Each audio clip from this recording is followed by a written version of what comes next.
you just put a new box on your hive, but you can't get your bees to move into it. This happens all the time, so here are some tips to help them get into that new box and draw it out.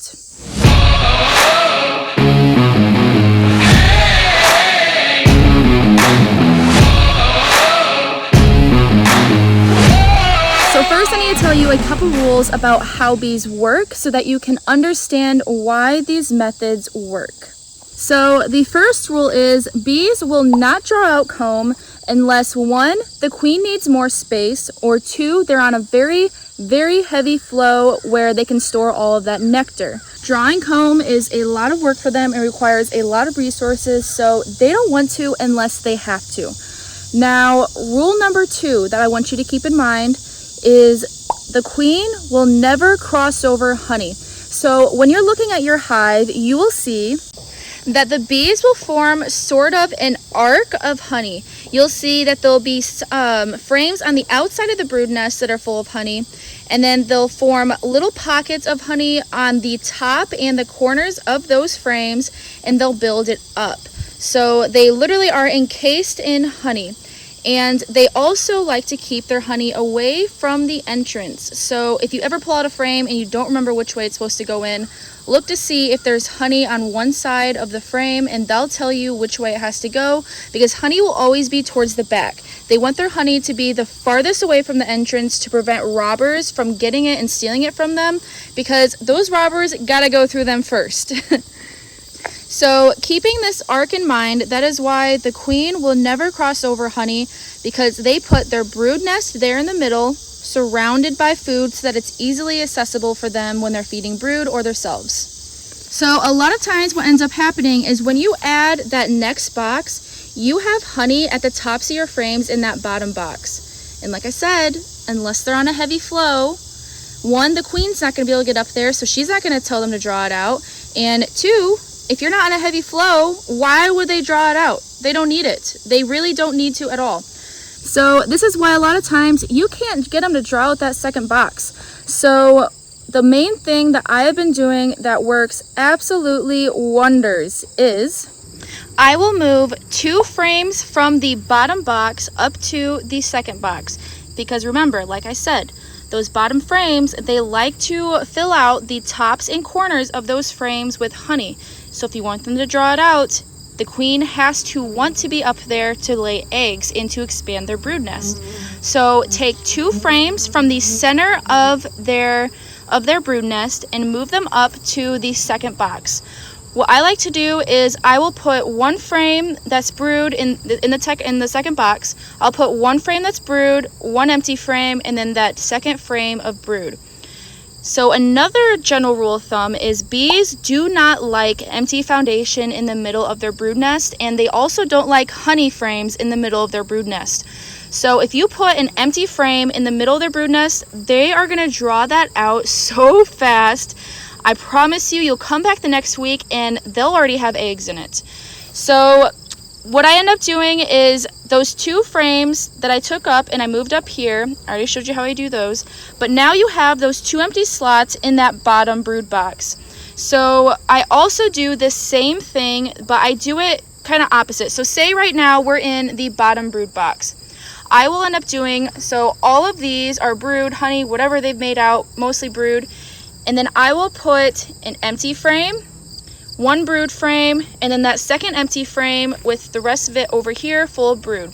So what you're pretty much looking at is when you're looking at the hive, you are going to see that you have a brood frame, empty frame underneath it, an empty frame here with a brood frame underneath it, a brood frame here with an empty frame underneath it. So do you see what I'm kind of showing you? You have these little gaps of brood in these little gaps of empty frames in the center of their brood nest. So they will draw all these frames crazy fast. Now, you can also do it where you just move 1 frame up, but for me, I've noticed that doing it this way is the quickest to draw out that box. Now, have you ever noticed that when you put in new frames that yes, they may have been triple, double, whatever waxed frames, plastic waxed frames that always usually do really well, but you notice they're still not drawing it out very well. It's not an issue with the frames in that circumstance. It's actually because they don't have enough food and they don't want to draw it out, but you're forcing them to draw it out anyways, but they don't want to and they don't have enough wax to do so. It requires a lot of food, a lot of resources in order for them to produce wax and draw out even just one single sheet of foundation. So if you're wanting to draw out wax, you have to either be on a heavy flow, or you need to be feeding. That's the only way they're going to draw it out correctly. Otherwise, you may get some wonky comb even on perfect frames that are wax and all that jazz. Okay, so remember the way I told you that bees like to keep their home. A cluster in the middle, surrounded by honey, but not right by the entrance. So something I'm going to experiment with next year is when I have a hive that I want to expand that brood nest, instead of putting a box on top of the colony, why don't we put a box underneath that colony? So again, the queen will not cross over honey frames, but if you want them to fill 2 boxes full of brood, try putting that box underneath that main brood box and move a couple frames down, a couple empty frames up, so that they will grow their brood nest down. The bees, everyone always says the bees only grow up, but the bees will grow wherever there is space. All they want, like I said, is a cluster surrounded by honey. So if you're wanting to expand your brood nest, try this out. I'm gonna be trying it next year, so I can't make any promises how great it is, but logically it makes sense and I'm excited to try it. Now, a way that Michael Palmer does all of his nukes to get them to draw it out super quick is exactly how I'm about to show you. So what he'll do is, you already saw how I set up all of these boxes. I have a honey frame, 3 brood frames, and an empty frame. And what he will do is, once he sees that queen is laying, he will put that honey frame, hopefully it's not capped, hopefully you picked out a frame that is, I guess I should refer to it as a nectar frame, not a honey frame, because you don't want it to be capped. The bees will not really get into capped honey unless it's winter time. They really try to avoid it. So move a nectar frame into the very middle of that brood nest. Remember how I said bees do not like honey or nectar in the middle of their brood nest. So what they will end up doing when you do that is they will move that nectar, they will consume that nectar, and they will move it up. And when they're consuming it, they're going to draw out more wax up here because they're consuming honey. Honey helps them make wax. So they will end up moving that up and drawing out that entire frame and fill it with that honey. Then they will fill that bottom frame that you would put in the middle with brood. And when that happens, take that frame out, move it up and over to the outer edge of that box. Remember how I said they like the brood nest to all be right there together in the middle of the hive. So when you take it and you move it up, you're moving it far away from the brood nest, and they don't like that. So they will end up drawing out the rest of these frames super quick.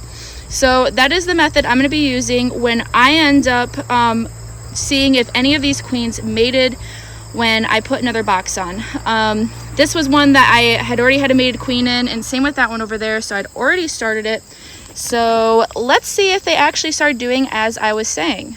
So it appears they did move the honey, or the nectar I mean, because I did have nectar in all of these cells, but they did not put it where I wanted it. You can see eggs are in here now. They moved the honey somewhere else, so that did not work how I had wanted. So what I'm going to do is I'm going to do what I was pretty much already telling you guys. Remember, here's a frame that has honey lining the outer edges of the entire frame. The queen is not going to move up, and it's late in the year, so they're not going to draw out comb unless the queen tells them to, or again, they're on a heavy flow. So most of the time though, it works better if you get them to draw comb for the queen rather than for a flow, because like I said, it'd have to be a very heavy flow to get them to draw. So I'm going to put this frame in this second box right in the middle, and I'm going to put a empty frame down there in the middle of their brood nest so that they end up drawing that out.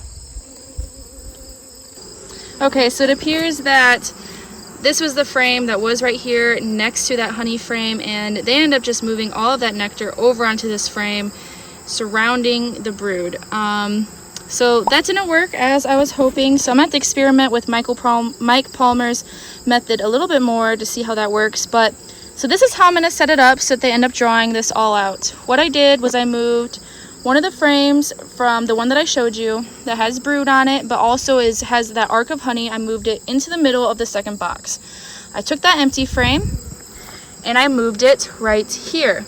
Now this frame that is partially filled out was on the outside, and I moved it on the inside so that they also fill this out. That's a brood frame, that's a brood frame, and this has a little bit of brood, but mostly is bee bread.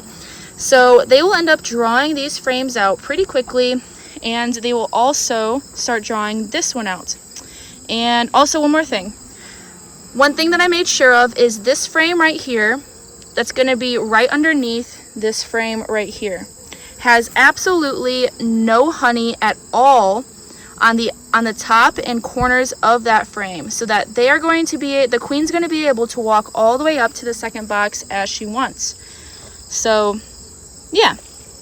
When you understand how the bees work, it makes it a lot easier to know what to do to get them to do what you're wanting them to do. I have one bee that is so pissed off right now that is flying all around me.